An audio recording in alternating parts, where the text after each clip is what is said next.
Hallelujah, hallelujah. तो मैंने क्या बताया? आत्मिक आनंद दुनिया का सबसे बड़ा आनंद है, आत्मिक आनंद। और ये आनंद को प्राप्त करने के लिए, हालेलुया, ये आनंद आत्मा का फल है, ये पवित्र आत्मा दे सकता है। और हालेलुया, ये केवल इसी को देने के लिए, आत्मिक आनंद देने के लिए यीशु को नियुक्त किया गया था। सोचिए जरा, हालेलुया, आज मनुष्य जो है परिश्रम कर रहा है, केवल अपने पेट भरने के लिए नहीं, आनंद प्राप्त करने के लिए भी परिश्रम कर रहा है। जरा सोचिए, आज समाज में हर कोई आनंद को ढूंढना चाहता है कि मेरे जीवन में आनंद आ जाए। हम बाहरी आनंद की बात नहीं कर रहा हूँ, हम आत्मिक आनंद की बात कर रहा हूँ। आत्मिक आनंद मेरे जीवन में आ जाए। आत्मिक आनंद का मतलब होता है हमेशा आत्मा में तृप्त रहना। हमें जब आप आत्मिक आनंद से भर जाएंगे तो याद रखिएगा, आपके अंदर फल लगना शुरू हो जाएगा। आप दीन बन जाएंगे, आप दयालु बन जाएंगे, आप प्रेम करने वाले बन जाएंगे। ये आत्मा का फल लगना शुरू हो जाएगा। लेकिन समाज को देखिए, संसार में देखिए कि लोग ये आनंद कहाँ ढूंढ रहा है? पत्थर पूज करके आनंद ढूंढ रहा है, कोई पेड़ पौधा पूज करके आनंद ढूंढ रहा है, कोई सूरज चंद्रमा को पूज करके आनंद ढूंढ रहा है। हालेलुया, कोई हाथ का बनाया वो मूर्ति बनाकर उसमें क्या ढूंढ रहा है? उसमें आनंद ढूंढ रहा है। और ये सिलसिला हजारों साल से चल रहा है। आज भी उनके वंशज उसी में चल रहे हैं। लेकिन बाइबल क्या बताई? यीशु ने क्या कहा? मैं पिता के पास जाऊंगा और जब स्वर्ग में जाऊंगा तो पिता से विनती करूंगा, वो एक आत्मा आएगा और वो आपको संपूर्ण जीवन देगा। यानी आपको आत्मिक आनंद से क्या करेगा? भर देगा। हालेलुया। जब यीशु ने कहा, जब पवित्र आत्मा आपके अंदर आएगा, आपके अंदर फल लगना शुरू हो जाएगा। और उस 9 फल में से एक फल है आनंद। सोचिए, कहाँ है आनंद? पवित्र आत्मा के पास है। पवित्र आत्मा, हालेलुया, कौन भेजा? यीशु ने भेजा। स्वर्ग में गया, विनती किया पिता से, और पिता ने एक आत्मा भेजा जिसको हम कहते हैं सत्य की आत्मा, पवित्र आत्मा। हालेलुया, जो आपको क्या करेगा? हमेशा अगुवाई करेगा, हमेशा आपको साथ रहेगा, हमेशा आपको मदद करेगा। लेकिन याद रखिए, एक सवाल उठता है, आपसे अगर सवाल करूं, क्या आपको धन आनंद दे सकता है?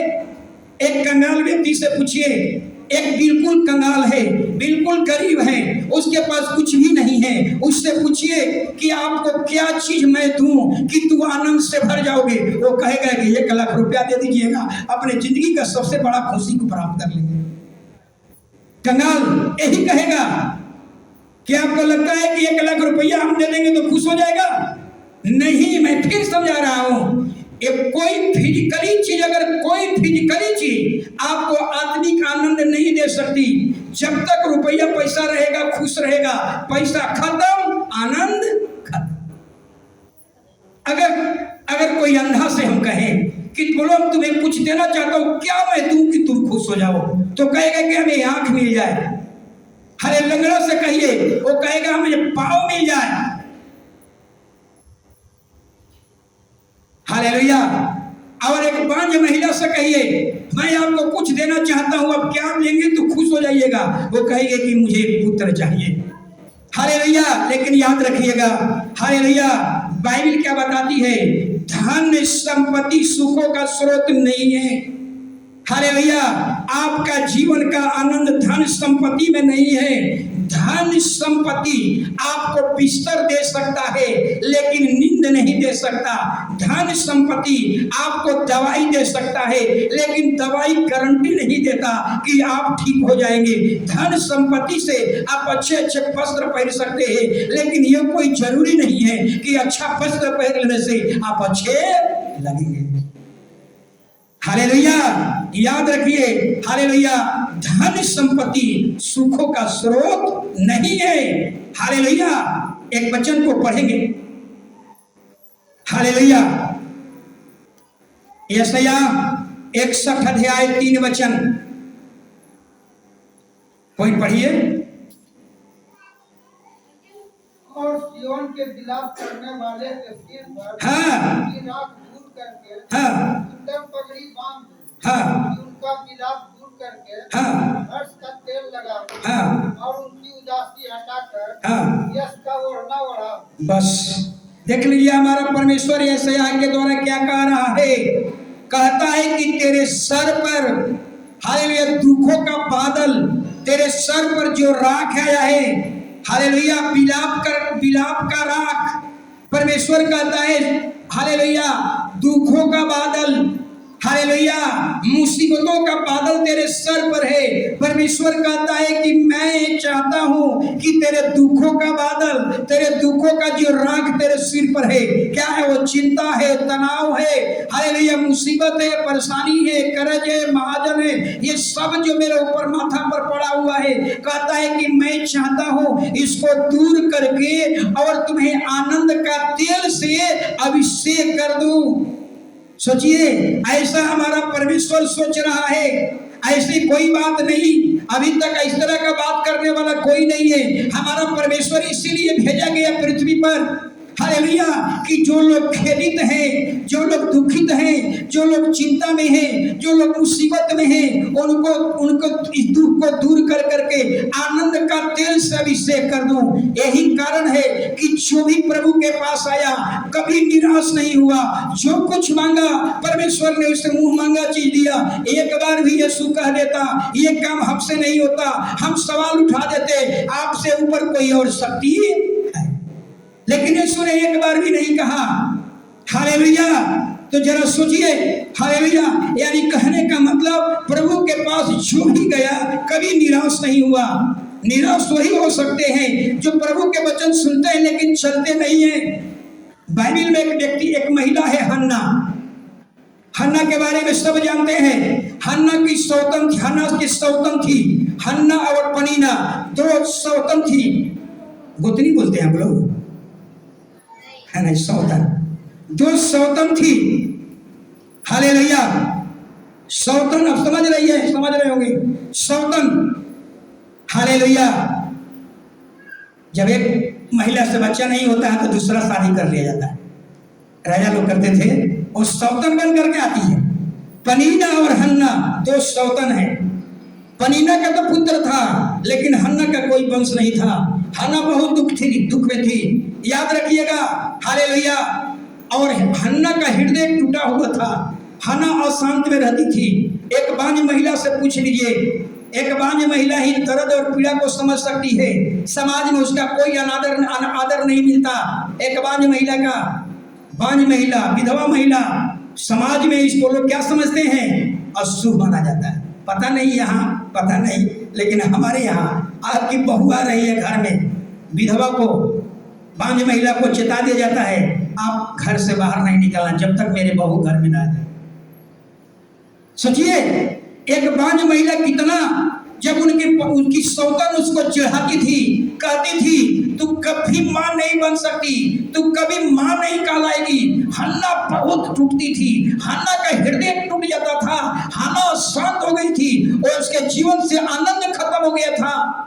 सोचिए एकदम तनाव में जी रही थी। अगर उसकी सौतन ने जब उसको कही कि तू कभी मां नहीं बन सकती, यहोवा ने तेरा कोख बंद कर दिया है, तू कभी कोई तुमको मां नहीं कहेगा, हन्ना बहुत दुखी हुई, बहुत दुखी हुई। आज अपने जीवन के बारे में सोचिए, अगर इस तरह के घटनाएं का सामना कर रहे हैं, अगर आपको कोई इस तरह का चिढ़ा दे तो अपना दुख कहाँ लेकर जाएंगे? क्या प्रभु के भवन में आएंगे? नहीं। कहाँ लोग जाते हैं? दो गोतनी झगड़ा करती है तो अपनी समस्याएं कहाँ समाधान कर रही है? पड़ोसिया के घर में जा करके कहती है कि हमारा गोतनी इतना तकलीफ दे रही है, आंसू बहा रही है पड़ोसिया के घर में जाके। हालेलुया। एक अच्छा मसीही, अगर आप सच्चे ईश्वर से मोहब्बत करते हैं, हालेलुया, हन्ना परमेश्वर पर भरोसा करती है। हन्ना को मालूम था, हालेलुया, कि हन्ना को मालूम था मेरी समस्या का समाधान, मेरे पीड़ा का समाधान मेरी पड़ोसिया नहीं है। वो सीधे दौड़ती हुई महिला हन्ना कहाँ जाती है? परमेश्वर के भवन में जाती है। भवन के अंदर भी नहीं पहुंचती है, चौखट पर खड़ी हो जाती है और मौन प्रार्थना शुरू किया। मौन, हालेलुया। इतने आंसू बह रहा था हन्ना का, इतने आंसू बह रहा था, उसका होठ कांप रहा था, हिल रहा था, भयानक हालेलुया रो रही थी, विलाप कर रही थी। जो एली याजक था वो रोहित कह रहा है कि लगता है कि तूने आज ज्यादा दाख मधु पी लिया है। सोचिए, लेकिन वो दुखियारी कहती है मैंने कोई दाख मधु नहीं पिया हो, मैं तो अपना दुख जो है खुदा यहोवा को मैं कहने आई हूँ। पूरा भलक बिलक करके रोई और प्रभु से क्या मांगी होगी, आप सोच लीजिए क्या मांगी होगी। ये नहीं कही होगी कि हमको 5 को बेटा दे दे, नहीं कही होगी, वो ये कहती होगी हे खुदावन हमें केवल एक पुत्र कम से कम दे दे, ताकि मैं मेरे ऊपर जो बांझ का दोष लगा हुआ है वो बांझापन खत्म हो जाए। हालेलुया। जो मेरी सौतीन हमको चिढ़ाती है कि तू कभी मां नहीं बन सकती, मुझे केवल एक औलाद दे देता तो मेरा पंजापन दूर हो जाता, और जो पुत्र देगा वो सदा सदा के लिए तेरे भवन में सदा के लिए अर्पित कर दूंगी। हालेलुया। और हमारा परमेश्वर ने, सोचिए जरा, हालेलुया, एक पुत्र मांगने गई और खुदा ने कितना दिया? 5, 3 बेटा और 2 बेटियां। हालेलुया। सोच लीजिए अब हन्ना, याद रखिएगा, हालेलुया, हालेलुया, एक मांगने गई, मिला कितना? 5।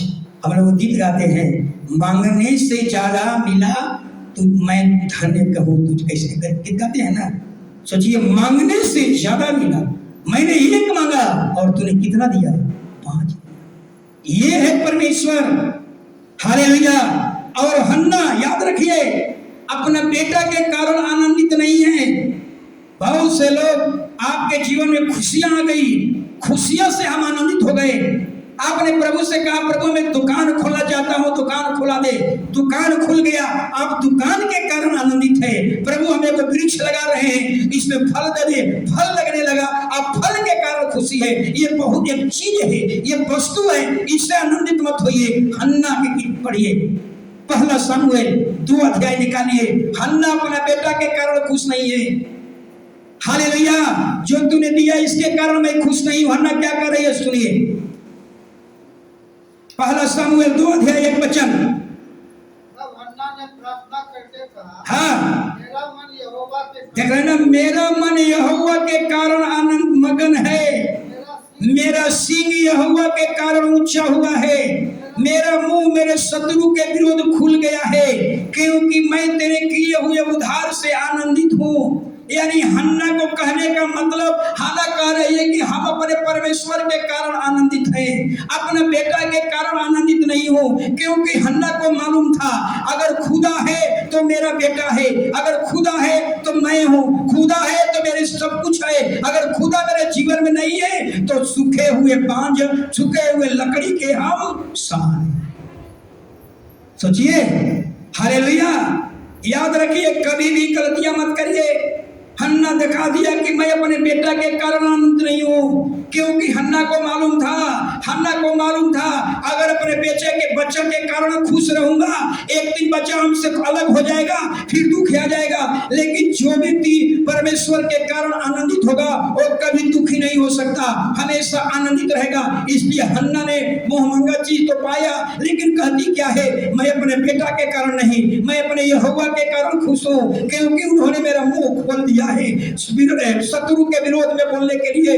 कौन शत्रु था उसका? उसकी सौतन उसकी शत्रु थी, उसके विरोध में बोलने के लिए। जो तू कहा करती थी तू कभी मान नहीं बनेगी, देख यहोवा ने मेरा मुंह खोल दिया है, और कह रही है मैं अपने यहोवा के कारण आनंदित हूँ, क्योंकि उन्होंने मेरा सींग को ऊंचा किया। हालेलुया। कोई वस्तु पाकर के खुश मत होइए। याद रखिए, वस्तु को जो देने वाला है वो आपके कारण, उसके कारण आपको आनंदित होना है। कभी भी कोई संपत्ति पा करके आनंदित मत होइए।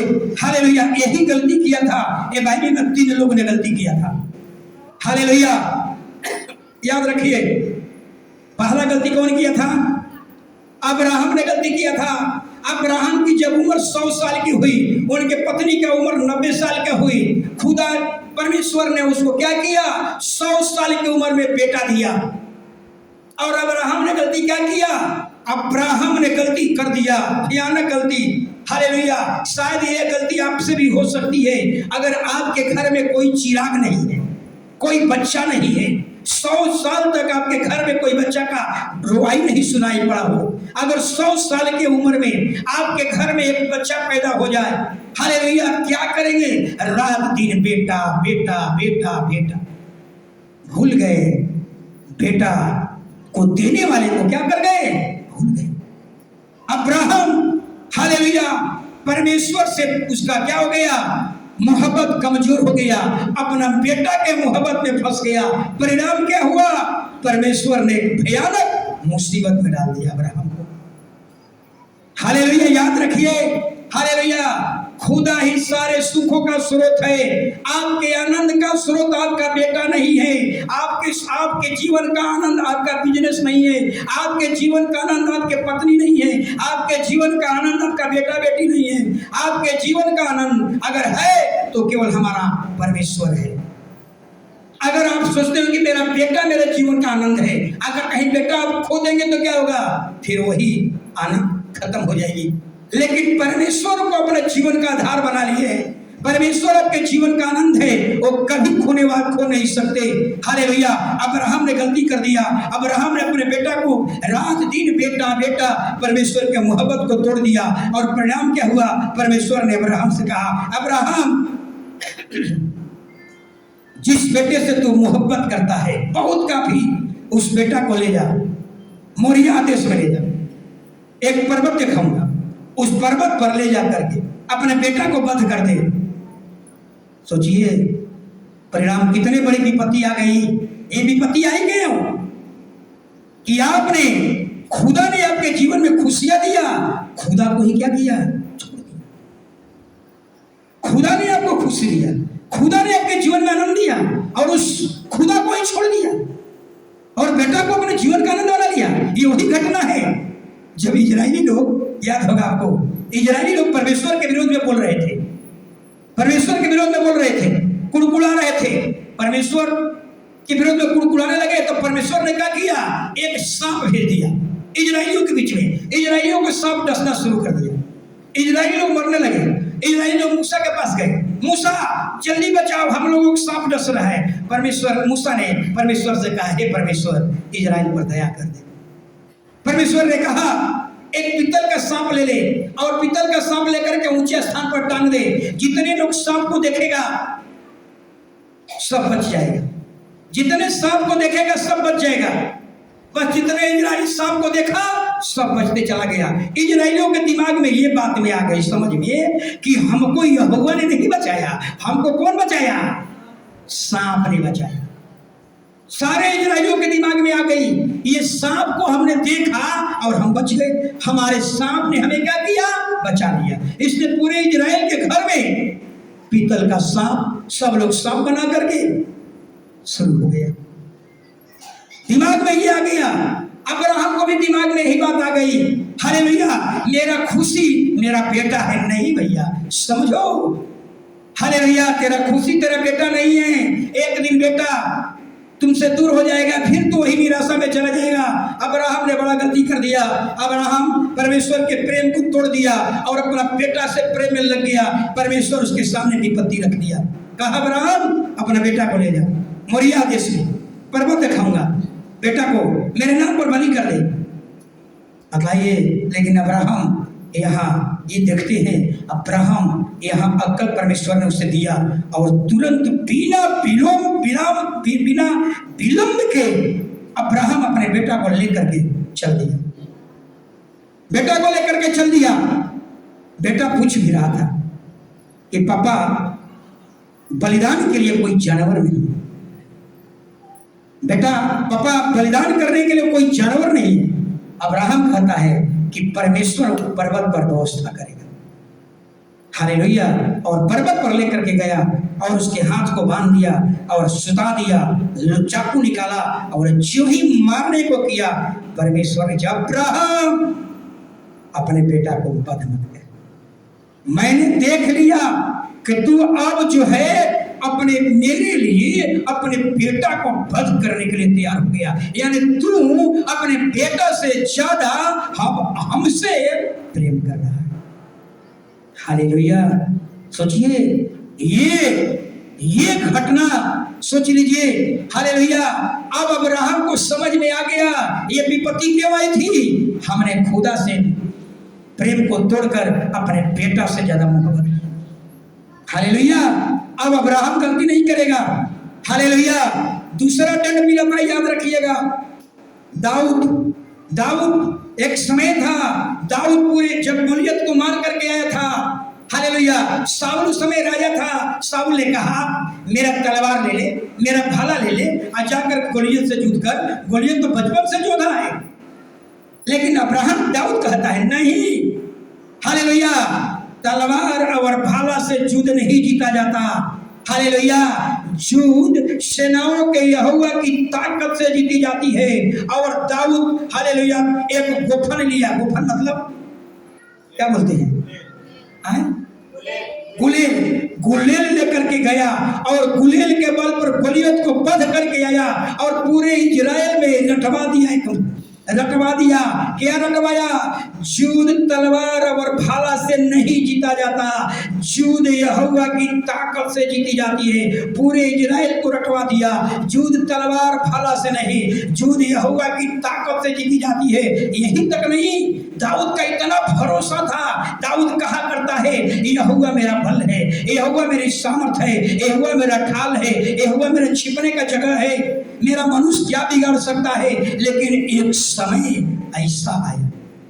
एक समय ऐसा आया कि दाऊद भटक गया।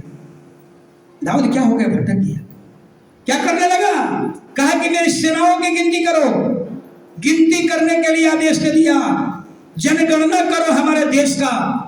याद समझ में आ रहा है? जनगणना करने का मतलब क्या होता है? वहां सेनापति को यह बताना चाहिए था हमारे देश में इतना सोनार है, इतना कुम्हार है, इतना जादव है, इतना राजपूत है, इतना ये है, खेती करने वाला इतने हैं, व्यापार करने वाला इतना है। ये सबका जनगणना करना चाहिए। लेकिन दाऊद ने ये नहीं कहा। दाऊद ने क्या कहा? भाला चलाने वाले की गणना करो, तलवार चलाने वाले की गणना करो। हालेलुया। और जब ही जनगणना करने के आदेश दिया, परमेश्वर ने 3 विपत्ति रख दिया। क्या जनगणना करना पाप है? नहीं, जनगणना के कारण नहीं, ये 3 विपत्ति डाल दिया। अब्राहम दाऊद चुन ले, तुम इसमें से किसको भोगेगा। हालेलुया। दाऊद कहता है कि मैंने महापाप किया। हालेलुया।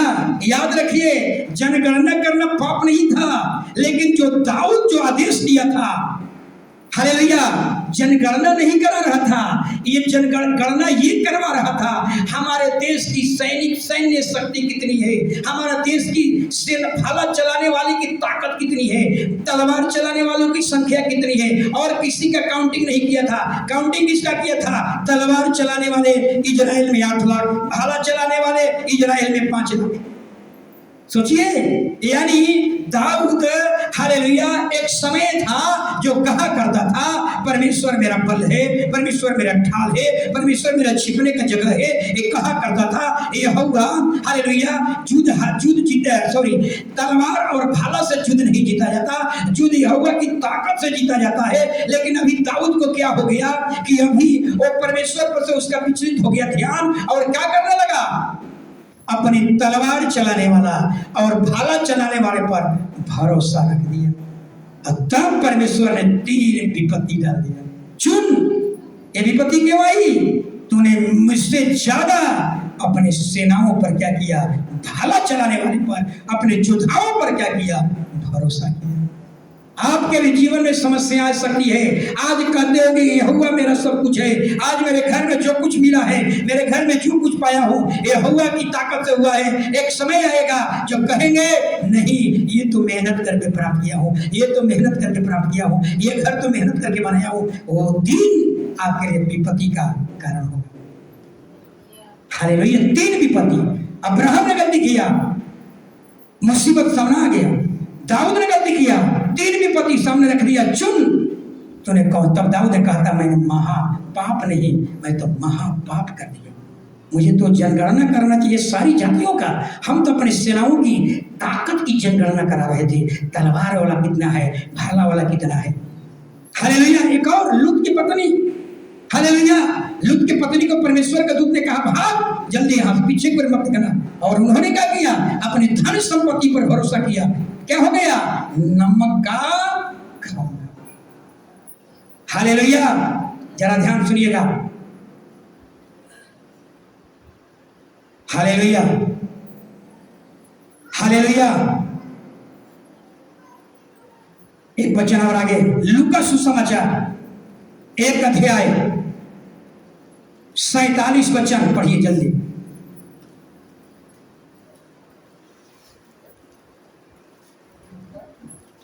जल्दी, 1 का 47 48। और मेरी हाँ आत्मा मेरे उद्धार करने वाले परमेश्वर में आनंदित हुई, हाँ क्योंकि उसने अपनी दासी की दीनता पर दृष्टि की है। हाँ। इसलिए देखो, अब से सब युग युग के लोग मुझे धन्य कहेंगे। बस अभी देखिए मरियम क्या कह रही है। मरियम जरा समझिएगा, मरियम कह रही है, मरियम के पेट में मरियम को अब गर्भवती होने वाली है। मरियम गर्भवती होने वाली है, लेकिन मरियम क्या कह रही है? मेरी आत्मा मेरे उद्धार करने वाले परमेश्वर के कारण आनंदित है। देख लीजिए मरियम भी श्रेय किसको दे रही है? परमेश्वर को दे रही है। मैं बहुत आनंदित हूँ। क्योंकि मैं एक तुच्छ जाति पर तूने दृष्टि किया। हालेलुया। मरियम कौन कास्ट में थी? किसको मालूम है? मरियम कौन कास्ट की थी? बढ़ गई जाति का। आप लोग नहीं जानते हैं? हालेलुया।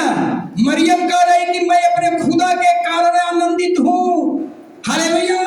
क्यों आनंदित हूँ? कि मैं इजराइल में सबसे तुच्छ जाति का हूँ, लेकिन खुदा ने मेरे ऊपर दृष्टि किया।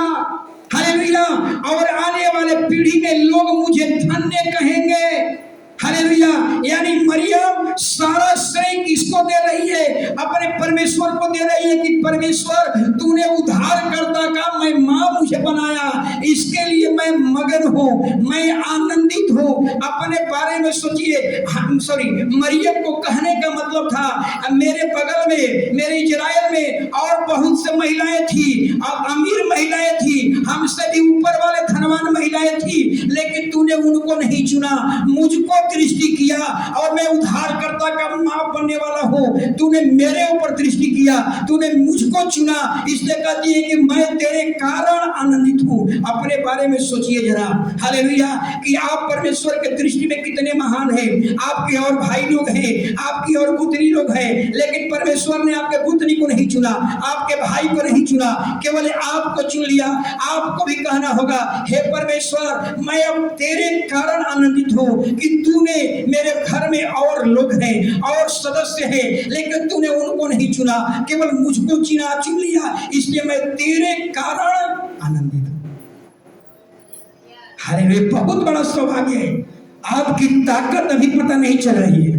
आपकी ताकत कब पता चलेगी? न्याय जब होगा, जब आप स्वर्ग में जाएंगे। बाइबल क्या कहती है? स्वर्गदूत आपका आपका सेवक बनेगा, स्वर्गदूत आपकी सेवा टहल करेगा, उस समय आपका सीना चौड़ा हो जाएगा।